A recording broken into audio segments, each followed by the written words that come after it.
Hi guys, and welcome to another Bootstrap 4 with brackets text editor video. This is Jamie from System22 and webdesignandtechtips.com. Well, we're going to continue on with our little Bootstrap 4 fantasy restaurant site here. If we just scroll down, we're about done with this site now. Last thing we did was this full width Google map at the bottom. So let's just add a footer. And I think we'll use our logo on the left there and a copyright in the middle, and let's put some social media items on the right hand side. And for the social media we're going to use some font awesome, which if you don't know what that is, it is like the name says, it's absolutely awesome. It's a font set that you can just pull in, and like the I keep saying it, it's absolutely awesome. But anyway, we'll get to that. So what we're going to do today, we need to go to our Bootstrap website folder here. Here's our index.html that we've been working on. We'll be working on that. And also our custom style sheet, our CSS file here that we've created. So let's open our index with brackets here. I've already got mine open, I believe. I'll just open it anyway. Yep. Here you are, there's my index HTML and my custom CSS. As usual, I'll be using some shortcode extensions. This is Brackets Editor, it's free, you can download it from a link below this video. I suggest you use it if you want to follow along with this. And if you open the extension manager,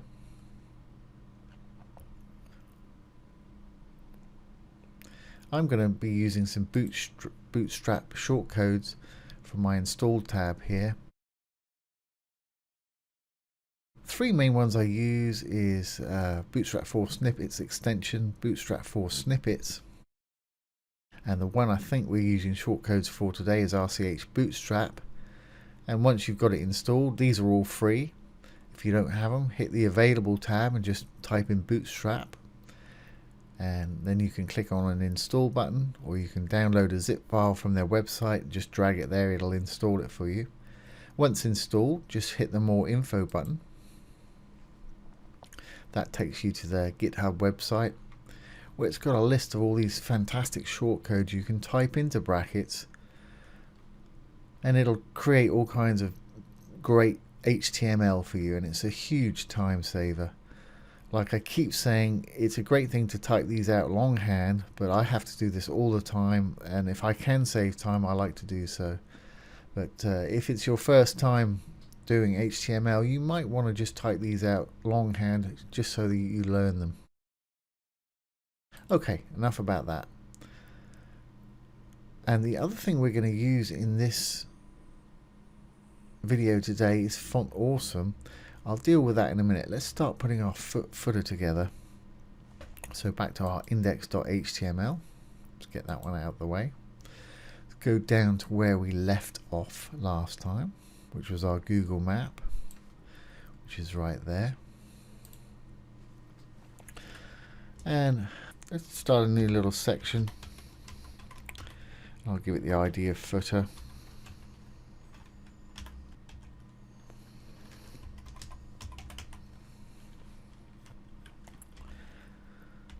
And in that section, as usual, I'll add a container or a div with the class of container.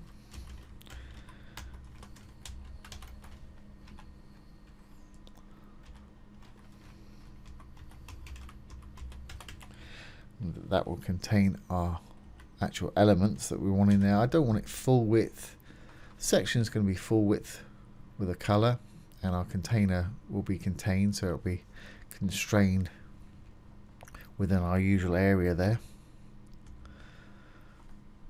Okay, let's just tidy that up.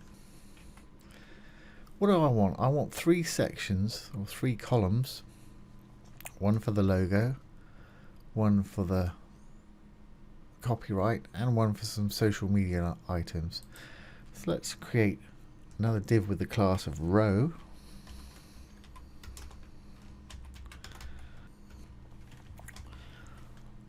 That will tell them they all want to be in on the same line.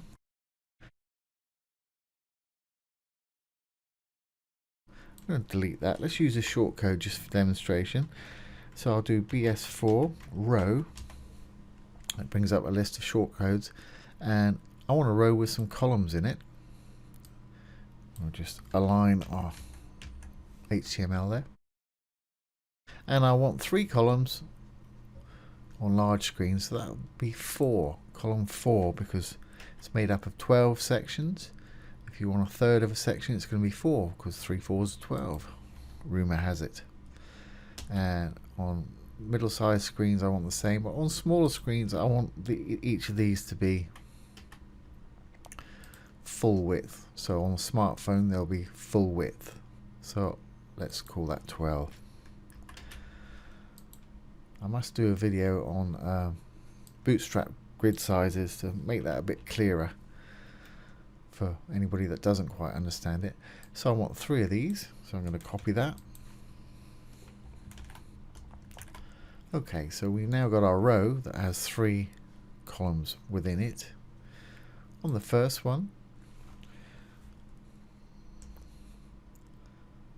I want an image, which is our logo.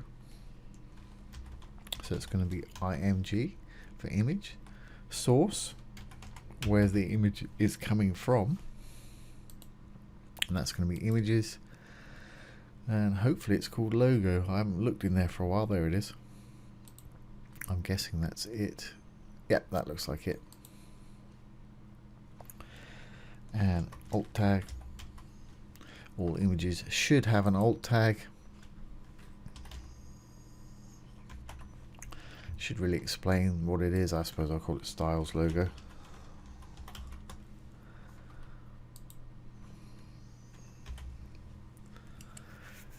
And to make it link back to the top, which a lot of them do, let's wrap it in an href or an anchor tag. So that'll be a href equals, and href is where you want it to go to. So I'm just going to put hashtag, and a hashtag will automatically take it up to the top. And that anchor tag, the closing one, let's cut that and put it on the other side there. That way it's wrapped in it, so when you click on that, it'll take you, should take you to the top. Alright, so that's that first little section there. Let's just see what we got going on, and we'll do a bit of CSS to style this. So it's not going to look particularly interesting, and that's a white logo, and at the moment our background is going to be white, so you might not even see it. Let's save that and go back to our site, do a refresh. There we go. Down at the down at the bottom we've got a big white section of nothing. But my logo is actually there. I can see it. There it is. And you see it's got that little hand icon with the mouse over it. That means it's an anchor, and if I hit it, it should go up to the top of the page. Yeah, there we go. That's what I wanted. Let's go back down to the bottom there. Okay, so for a start, let's make this footer a dark color. I want to make it a kind of dark gray, because we've got a light logo, and we'll use some white text, and we'll social media icons. I'll probably make this blue color up here. So let's go back to our brackets. Let's go to our custom CSS file and start. Oh, that's handy. We're down the bottom already. Let's start where we left off and do // for a title, and we'll call it footer, funnily enough, as it's the footer we're working on. And let's start with, we gave it the ID of footer. If we look,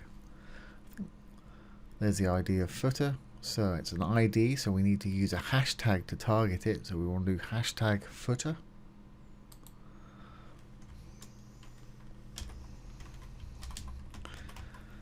And I'm going to use a sort of generic grey for the background, so I'll just give it background.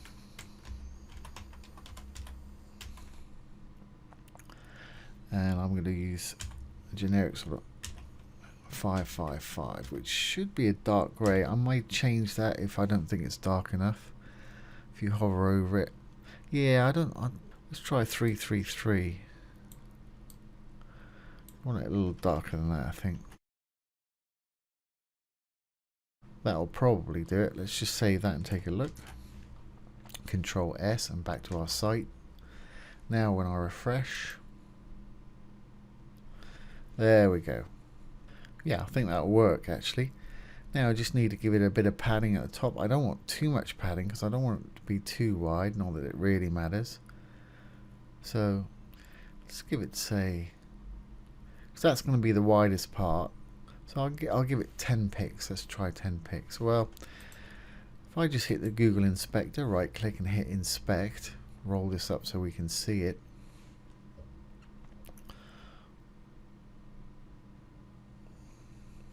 There's our footer. Let's give it some padding of, say, let's try 10 pixels. That's actually giving it 10 pixels top and bottom, left and right. Or if I roll up a little bit more, you can see that. I think that'll do actually. I'm just going to leave it at that for the time being. Like I say, we can always adjust it again at a later date. So I'm going to copy that, close our inspector, go back to our custom CSS, and just plonk that in there. Alright, save, Control S, and back to the site. That should stay exactly the same now.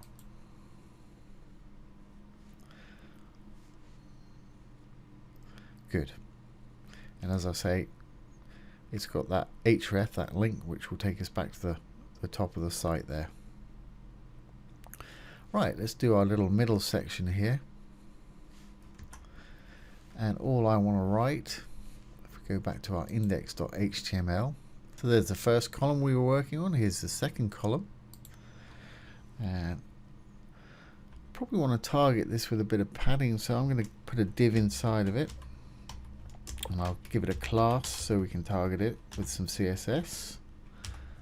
And call it CPT for copyright. You can call it whatever you want. Just remember what you've called it.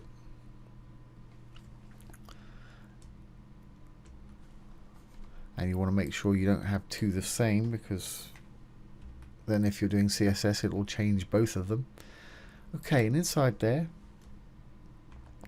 I just want to add a p tag for paragraph. And there's a shortcode for a copyright symbol from memory. I think it's Alt 0169. Let's try it. Interesting. I don't know what happened there, but there's our copyright. So I'm going to copy our copyright. Control C. I'm going to hit Control Z to undo whatever happened there, and just paste that in my paragraph tag. I don't know why that happened. So there's our copyright symbol. And for more alt codes, just, you know, you can have trademarks and stuff like that. Just Google alt codes and it'll give you all the codes there. So anyway, we've managed to get that copyright in there somehow. And I'll say copyright 2018 to present. Styles Inc. Okay, and I want that to be text light.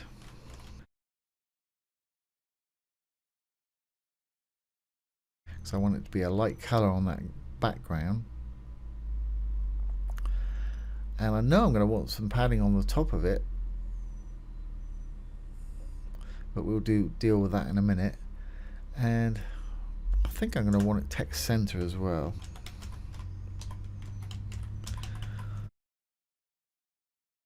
So let's see what that looks like. I know it's going to be too high up, but it should be kind of what we want. Control S to save.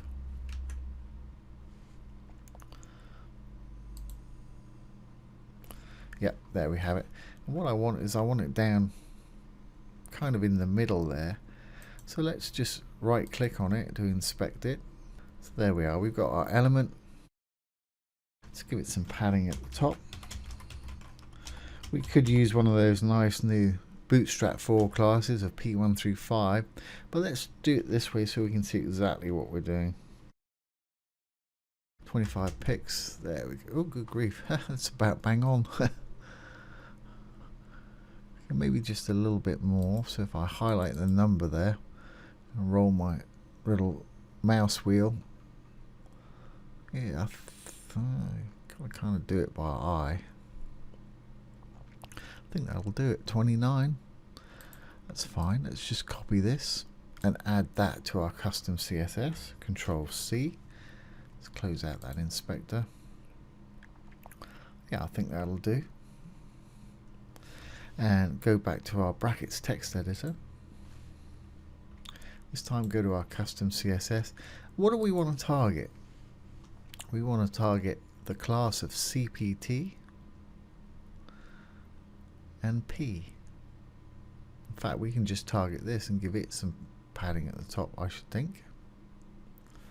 Let's just check that out. I'm sure we can. So if I this time target the section, yeah, it's actually got it on, I've got it on the refresh, so it'll take away what we just did there and target that section. Make sure we got the right one. If you look down here, let's open that up. There we are. CPT. Let's try targeting that with that 29. I'm just going to paste it in there. Should do the same thing. That way we don't have to actually target the P tags themselves. So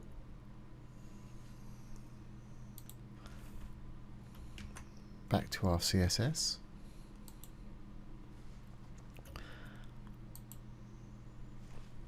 And it was the class, so it's a period, and it was CPT for copyright. Open, close some curlies, and paste that value in there. Control S to save. Back to the site. Now when I refresh, that should stay exactly the same.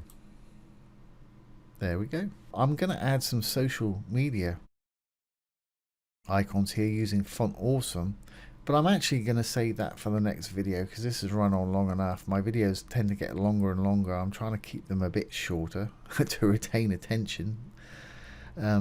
So we'll do that in the next video. So I hope you found that useful. If you have, please like the video and subscribe to the channel. If you're interested in web development, please take one of our web development courses below. We got some huge discounts for our YouTube subscribers. We've also got some fantastic free courses down there, so have a look. Once again, this has been Jamie from System22 and webdesignandtechtips.com. Thanks for watching. Have a great day.